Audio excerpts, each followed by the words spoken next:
안녕하세요. 반도체 읽어주는 남자입니다. 오늘은 메모리에 관해서 한번 설명을 해보도록 하겠습니다. 메모리에 관해서 설명을 한다고 했지만 그냥 SRAM, DRAM, 그리고 플래시 메모리에 대해서 설명을 할 예정입니다. 전작과 학생이시라면 학부 2학년에서 3학년 때 배우시는 내용인데 SRAM, DRAM, 플래시 메모리를 한 영상에 다 다룰 예정이므로 그렇게 깊은 내용까지는 들어가지 않을 거예요. 비전공자 분들께서도 쉽게 이해할 수 있도록 간단한 원리만 설명을 하고 이후에 자세하게 다뤄보도록 하겠습니다. 자, 먼저 SRAM에 대해서 설명을 드리도록 하겠습니다. SRAM의 구조에 대해서 먼저 간단하게 살펴볼게요. SRAM은 PMOS 하나와 NMOS로 이루어진 CMOS가 왼쪽에 있고 오른쪽에도 PMOS 하나와 NMOS로 이루어진 CMOS가 있습니다. 그리고 이 CMOS들의 입력 부분에 스위치 역할을 하는 모스펫이 달려 있습니다. 이렇게 총 6개의 모스펫으로 이루어져 있습니다. 그리고 특이한 점이 왼쪽 CMOS의 입력단이 오른쪽 CMOS의 출력단으로 연결되어 있고 오른쪽 CMOS의 입력단이 왼쪽 CMOS의 출력단으로 연결이 되어 있습니다. 자, 이번에는 write에 대해서 설명을 드리도록 하겠습니다. 편의상 high를 1이라고 하고 low를 0이라고 하겠습니다. 만약에 비트라인에 1이 들어가고 비트라인 C에 0이 들어간다고 보겠습니다. 이쪽에 1과 0이 들어와 있죠. 그런데 워드라인이 켜져야 이 모스펫이 켜져서 이 1과 0이 들어올 겁니다. 우리가 이 셀을 사용할 것인지 이 셀을 사용할 것인지 아니면 그 위에 있는 셀을 사용할 것인지를 이 워드라인을 통해서 선택을 하게 됩니다. 이번에는 워드라인 1을 하이로 해줍니다. 워드라인 1이 하이가 되면 양쪽 스위치 모스펫이 켜지겠죠. 그러면서 왼쪽 입력단에 하이가 들어오고 오른쪽 입력단에 로우가 들어올 겁니다. 먼저 왼쪽 CMOS를 살펴보겠습니다. 입력으로 하이가 들어왔기 때문에 PMOS가 꺼지고 NMOS가 켜질 겁니다. 그래서 로우가 출력으로 나오겠죠. 반대로 오른쪽 CMOS 같은 경우에는 로우가 입력으로 들어왔기 때문에 NMOS가 꺼지고 PMOS가 켜져서 하이가 출력으로 나오게 됩니다. 그리고 이 상태에서 잘 보면 연결이 되어 있는 부분이 값이 같은 것을 알 수가 있습니다. 이 상태에서 전원이 끊어지지 않는 한 오른쪽 입력의 1과 0은 그대로 유지가 되겠죠. 그래서 움직이지 않는다고 해서 스태틱이고, 우리가 아까 워드라인을 선택해서 한 셀에 접근을 할 수가 있었잖아요. 그래서 랜덤 액세스 메모리라고 해서 SRAM이라고 불리는 겁니다. 자, 정보를 썼으니까 이번에는 읽기도 해야겠죠. 아까 왼쪽에 1, 오른쪽에 0인 현재 이 셀에는 1이라는 정보가 들어가 있습니다. 여기서 정보를 읽기 위해서는 아까는 비트라인과 비트라인 컴플리먼트 부분에 다른 전압을 걸어줬는데 이번에는 같은 전압을 걸어줍니다. 2라는 전압을 걸어줘 볼게요. 그러면 이쪽에 2가 와 있을 겁니다. 이 스위치가 켜져야 2가 통과가 되겠죠. 워드라인 1을 ON 시켜주기 위해서 하이를 걸어줍니다. 그리고 잘 보시면 이쪽에는 2고 이쪽에는 1이죠. 그리고 이쪽에는 2고 이쪽에는 0입니다. 비트라인의 전화들이 이제 소모가 되겠죠. 2에서 1로 빠지는 속도랑 2에서 0으로 빠지는 속도 중에 어느 게 더 빠를까요?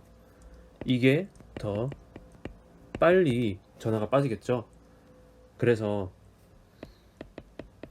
빨리 전화가 빠지는 부분을 우리가 0으로 판단할 수 있는 겁니다. 그래서 지금 이 셀에선 왼쪽에 1, 오른쪽에 0이 저장되어 있는 1이 저장되어 있다는 걸 확인할 수가 있었습니다. 두 번째로 D램에 대해서 설명을 드리도록 하겠습니다. D램은 SRAM보다 훨씬 간단합니다. 이게 끝이에요. 게이트 부분에 연결되어 있는 부분이 워드라인이고 이쪽이 비트라인입니다. 그리고 한쪽에 커패시턴스가 존재합니다. 그래서 한 개의 트랜지스터와 한 개의 커패시터로 구성이 되어 있습니다. 구성은 간단하죠. 그래서 SRAM보다 훨씬 가격이 쌉니다. 동작 원리에 대해서 한번 설명을 해보도록 하겠습니다. write 1을 해볼게요. 먼저 비트라인에 하이 전압을 걸어줍니다. 그러면 이쪽에 1이 와 있겠죠. 그런데 이 모스펫이 아직 연결이 안 되어 있으므로 워드라인에 하이가 들어와야 이제 커패시터에 충전이 될 겁니다. 이렇게 충전이 되면 1이 저장되어 있다고 할 수가 있습니다. 반대로 만약에 비트라인에 로우가 걸렸으면 커패시터가 방전이 돼서 0이 쓰여지게 됩니다. 이제 읽어보도록 하겠습니다. 우리가 아까 커패시터에 만약에 VDD라는 전압이 충전되어 있다고 해볼게요. 그런데 여기서 읽을 때는 이쪽에 커패시터가 하나 더 있습니다. C 비트라인이라고 하는데요. 이 C 비트라인 같은 경우에는 우리가 일부러 만들어주는 게 아니고 커패시터나 소자를 만들다 보니까 어쩔 수 없이 생기는 C 비트라인입니다. 근데 우리는 읽을 때 이거를 이용해요. 먼저 C 비트라인에 2분의 VDD만큼의 전압을 걸어주게 됩니다. 2분의 VDD가 걸려 있습니다. 그리고 워드라인을 하이 시켜주겠습니다. 그럼 이제 전류가 왔다 갔다 할 수 있겠죠. 그런데 여기 보시면 여기는 2분의 VDD고 여기는 VDD입니다. 전류가 어떻게 흐를까요? 커패시터에서 방전이 되겠죠. 그래서 방전이 되면 전하가 존재한다는 걸 알 수가 있고 1을 리드한 겁니다. 그럼 만약에 0이 쓰여져 있으면 어떻게 할까요? 똑같습니다. C 비트라인에 2분의 VDD를 걸어주고 워드라인을 하이 시켜주게 되면 이번에는 전류가 이쪽으로 흐르게 되겠죠. 그래서 충전이 되잖아요. 그러면은 전하가 존재하지 않았음을 우리가 알 수 있고 0이라는 걸 읽을 수가 있는 겁니다. 세 번째로 플래시 메모리에 대해서 간단하게 설명을 해보도록 하겠습니다. SRAM과 D램 같은 경우에는 전압이 끊어지면 정보가 사라지거든요. 하지만 플래시 메모리는 비휘발성 메모리라서 전원을 끊어도 정보가 사라지지 않습니다. 물론 100년, 1000년은 아니지만 수년 이상은 정보가 그대로 저장이 되어 있습니다. 모스펫의 구조와 크게 다를 게 없어요. 소스와 드레인이 있죠. 그리고 옥사이드 층이 있어요. 그리고 이 위에 나이트라이트 층이 있고 위에 옥사이드가 하나 더 있습니다. 그리고 마지막으로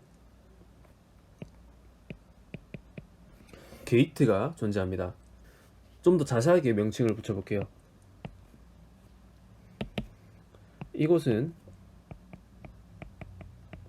컨트롤 게이트입니다.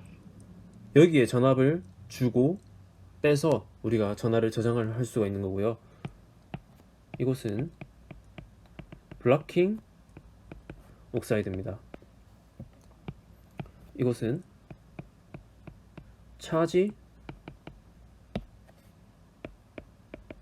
레이어입니다. 이곳에 전하가 나중에 박혀 있을 거예요. 그리고 여기가 터널링 옥사이드입니다. 자, 그래서 보시면은 게이트 실리콘이죠. 그리고 옥사이드입니다. 그리고 나이트라이드입니다. 옥사이드입니다. 그리고 밑에 이 부분 실리콘이죠. 실리콘입니다. 그래서 SONOS라고 해서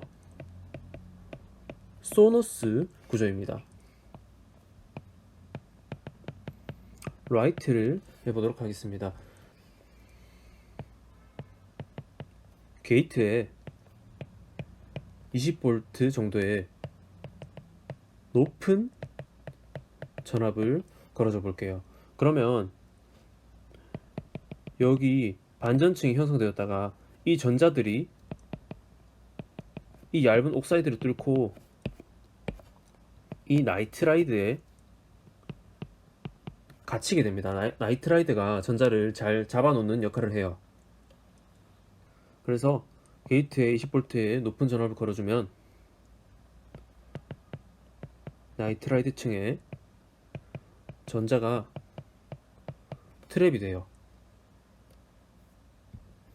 이게 라이트 1입니다. 전자가 만약에 없으면 라이트 0이겠죠. 이번엔 읽어볼게요. 자, 먼저 여기 전자가 있는 거랑 없는 거랑 차이를 아셔야 됩니다. 1이라는 상태는 전자가 나이트라이드에 갇혀 있다는 말이죠. 그렇게 되면 게이트에 더 높은 전압을 걸어줘야 반전층이 형성이 되므로 높은 VT를 형성하게 됩니다. 반대로 0이라면 전자가 존재하지 않는 거죠. 상대적으로 낮은 전압으로 전류를 흐를 수 있기 때문에 VT가 낮습니다. 그래프를 그려보면 게이트의 전압이고요.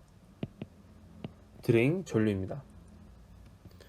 전자가 나이트라이드에 없을 때 0인 상태이고요. 전자가 있을 때 1인 상태입니다. 그래서 우리는 이것을 읽어주기 위해서 이 가운데 값에 전압을 주게 됩니다. 그래서 만약에 전류가 흐르잖아요. VT가 낮다는 말이겠죠. 0이 저장되어 있다는 말입니다.